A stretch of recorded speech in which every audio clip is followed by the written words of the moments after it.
On Tuesday, April 25th, First Lady Crissy Haslam and Education Commissioner Candice McQueen visited schools in East Tennessee, and one of their stops included Holston View Elementary in Bristol.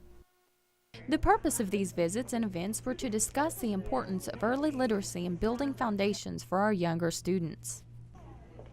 And according to Dr. Lilly, in order to achieve early literacy requires providing tremendous support to the teachers. Well, we are excited about the opportunity. It is a tremendous opportunity, and we are all in with our pre-K through 2 teachers. And reading is so important that for our students to have the foundation they need to be successful in school, they have to be able to read.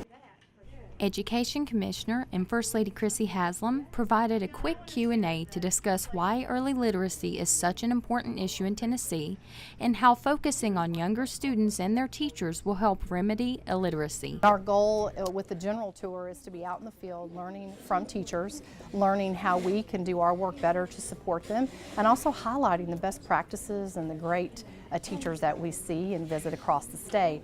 And certainly today I'm honored that I'm with First Lady Haslam because we have the opportunity to highlight reading. And so the second part of this tour in the spring, we are looking at Read to Be Ready districts that either have coaches and are part of our coaching network, or these are districts that are also involved in our summer reading grant program. And certainly this has been something that we've worked closely on together, and so it's fabulous to actually be out in the classrooms getting to see it in practice.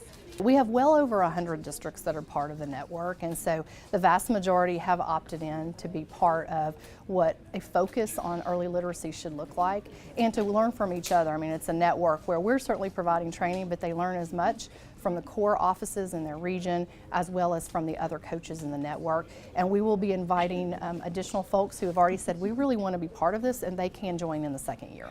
Well, I've spent, I guess, the last about 6 years traveling the state and encouraging students to read more and encouraging parents to read with their children and asking them to read 20 minutes a day or more, and just trying to bring attention to the fact that we are not, as a state, doing very well in our 3rd grade reading proficiency. We need to improve that, and the Department of Education has taken that on in a major way with Read to Be Ready, and we're very excited about that, setting a wonderful goal of having 75% of our children reading proficiently by the end of 3rd grade by the year 2025.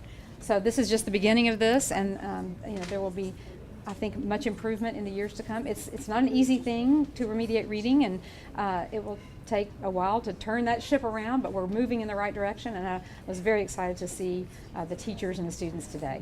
I would first say I loved seeing the student engagement. When we walked into all 3 or 4 of the classrooms that we saw, the students almost didn't know we were there. They were very much engaged in the reading and the materials, and the teacher was very passionate and engaging him or herself, and so that was a particular interest. And then we saw teachers really digging into the book, asking the questions that were allowing students to truly show whether they comprehended or not. And that ability to make what is in their head visible through the questions you ask is an art, and we saw that across all of the teachers today. What did he do?